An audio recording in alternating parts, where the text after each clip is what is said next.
पंचदशीकार कहता है ब्रह्मवेत्ता मूढ़ स्थिति को प्राप्त होता है।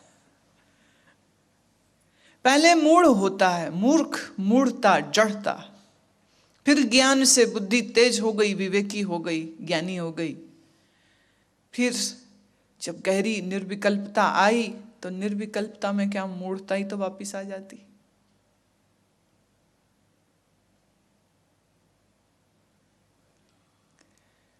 मन पिंगल हुआ,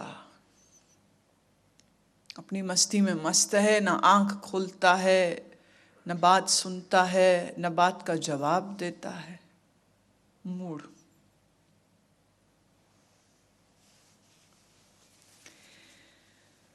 ब्रह्मवेत्ता मूढ़ता को प्राप्त होता है,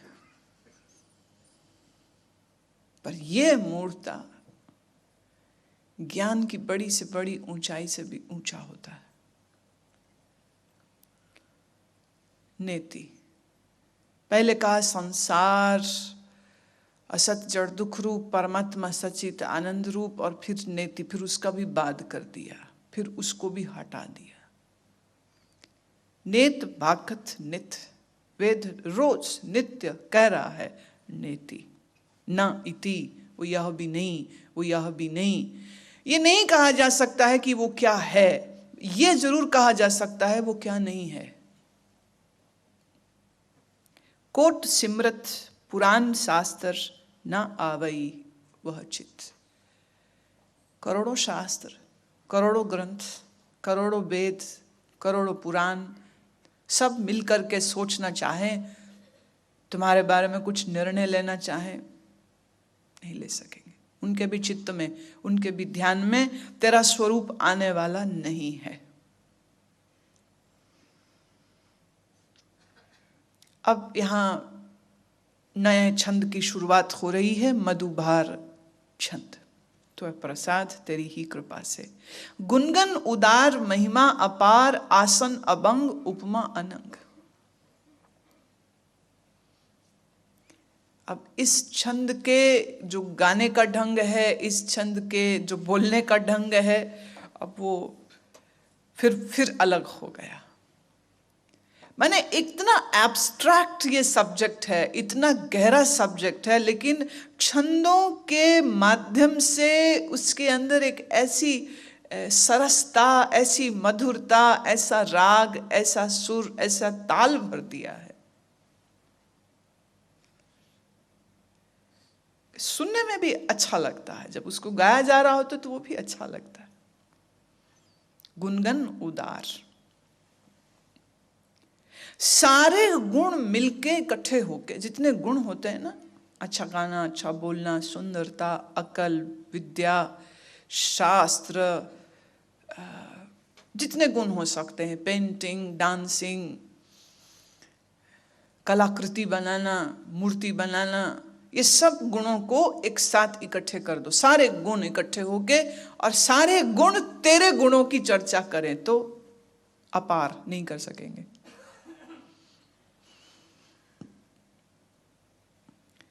क्यों? ये सारे गुण जिससे हैं, जिससे निकले हैं, वो इन गुणों से भी बड़ा है।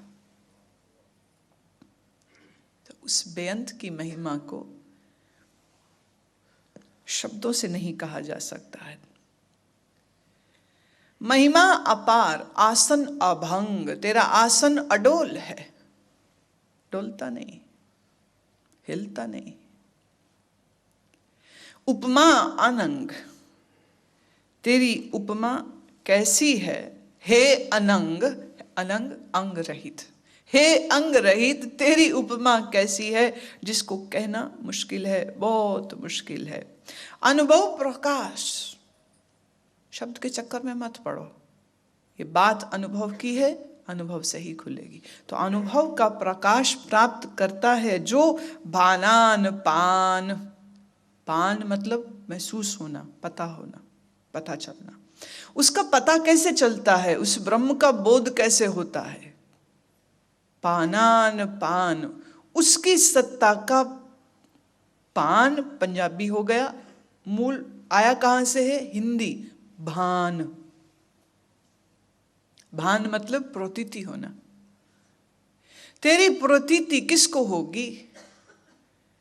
जो अनुभव करेगा। देवान देव उपमा महान, देवाओं का भी देव है तू, तेरी उपमा महान है। तू इंद्रों का इंद्र है, इंद्रान इंद्र, इंद्रों का भी इंद्र है। बालान बाल, बलियों का बल तू है। रंकान रंक, कालान काल। अब दोनों विरोधीभासी जो बातें हैं, ऑपोजिट्स को एक साथ लिया गया।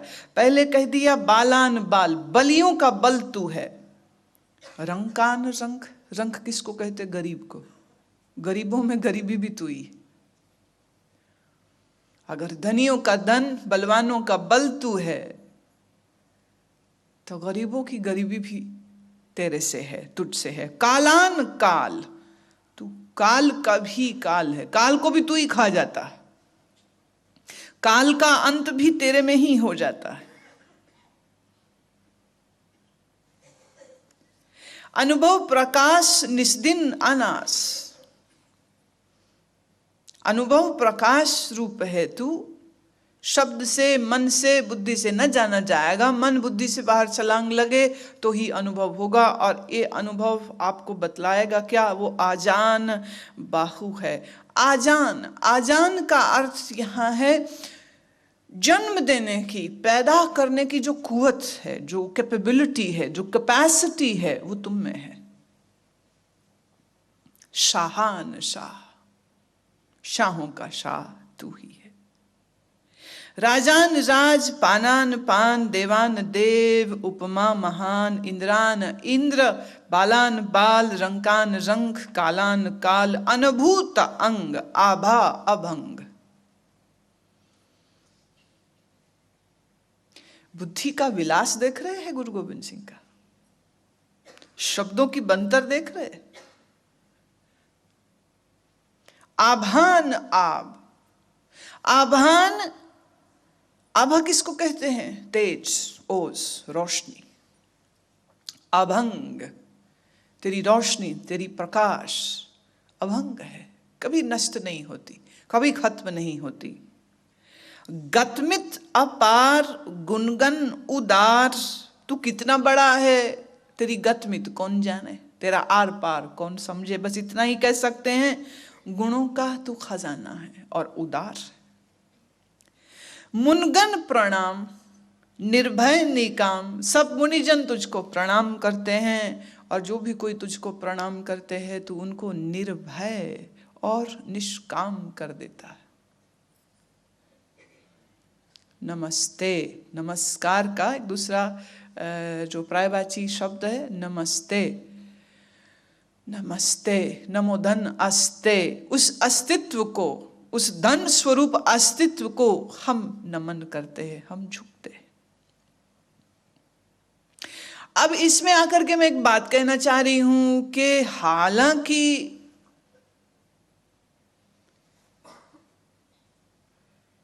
गुरु गोविंद सिंह के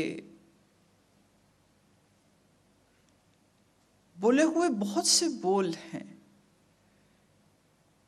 और संबोधन करने के लिए आमतौर पर दो शब्दों का उपयोग सिख लोग करते हैं। एक सत श्री अकाल, पर जिन्होंने अमृत पान किया हो वो कहते हैं वाहिगुरु जी का खालसा, वाहिगुरु जी की फतेह। अब इसमें भी बड़ी अजीब सी बात ये निकलती है, बुद्धि है, मन है, हठ कर लेते हैं कई लोग, यही बोलेंगे। बहुत सारे प्रचारकों ने, बहुत सारे बोलने वालों ने बोल बोल के ये बात कह दी कि नहीं यही ठीक है, गुरु महाराज ने कहा यही बोलना है। फिर ये भी तो गुरु महाराज कह रहे हैं, ये नमस्कार, नमस्तम, ये भी सारे शब्द तो वही दे रहे हैं। तो अगर कोई आके आपको नमस्ते या नमस्कार कह दे तो ये जरूरी नहीं है कि तुम हठ में आकर के कहो नहीं हम वाहिगुरु जी का खालसा, वाहिगुरु जी की फतेह बोलेंगे। नमो धन अस्ते, अस्तित्व को नमन है, ऐसे ही वाहेगुरु शब्द, वाह गुरु, वाह अर्थ आनंद, गुरु अर्थ चेतन। वाह का अर्थ आनंद, वाहे आनंद, गुरु, गुरु अर्थ चैतन्य।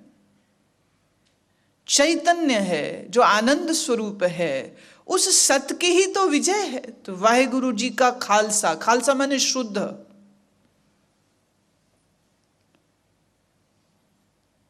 खालस माने शुद्ध, खालसा जो शुद्ध है। किसी जात पात के झगड़े में ना कोई फंस जाए, इसलिए ये बात सिखाई गई थी कि जो भी तुम्हारे सामने आ रहा है, जिस किसी को भी तुम मिलते हो, तो उसमें उसी सच्चिदानंद को ही देखना और यह कहना कि तू खालस है और तू उसी खालस शुद्ध स्वरूप ब्रह्म से है। और जो सामने तेरे खड़ा है, जो तुझको मिल रहा है, वो स्त्री हो, पुरुष हो, छोटा हो, बड़ा हो, बच्चा हो, किसी जाति भेद के बगैर यह जानना कि वो भी ब्रह्म स्वरूप है और वो भी ब्रह्म का ही है, वो भी शुद्ध स्वरूप ही है। और उसी सच्चिदानंद की ही फतेह, फतेह माने विजय है। असत की तो विजय है नहीं। गोविंद सिंह के समय पर झांक के देखें तो उस समय पर हालात तो और भी ज्यादा खराब थे। अछूत और नीच कह करके जिन्हें तिरस्कृत किया जाता था, जिनको अपमानित किया जाता था, जिन्हें मार दिया जाता था, उन सबको गुरु नानक ने अपने घर में जगह दी, ये कहते हुए कि हम और तुम सब एक हैं और बराबर हैं। हमारा आपस में कोई ऊंचा नीचा ऐसा कोई भेदभाव नहीं है। इसीलिए गुरु अंगद देव जी से परंपरा शुरू हो चुकी थी, पर गुरु अमरदास जी ने तो नियम बना दिया था, तीसरे गुरु ने नियम बना दिया था कि न केवल तुम ये बात मानो, कहो कि हम सब एक हैं। गुरु अमरदास ने कहा सिर्फ हमें कैसे पता चले कि तुम ये बात समझे हो कि नहीं समझे हो? तो कहा सब लोग एक पंक्ति में बैठ के खाना खाएंगे।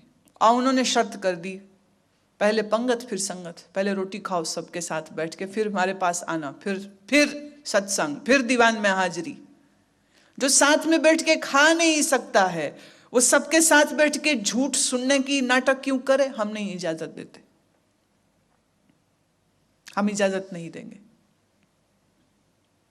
भेदभाव तोड़ने के लिए, जातियों वर्णों से ऊंचा उठाने के लिए ये सब यत्न किए गए, ये सब यत्न किए गए। हट नहीं करे, हट नहीं करे। तो कोई गुरु की फतेह बुलाए तो बड़े मजे से गुरु की फतेह का जवाब दो, वहां तुम मत अटक जाओ, हम नहीं बोलते, हम कोई सरदार है कि हम बोले? अब ये भी बेवकूफी। इसका सरदार होने से, हिंदू होने से कोई लेन देन ही नहीं। इसका सच से वास्ता है,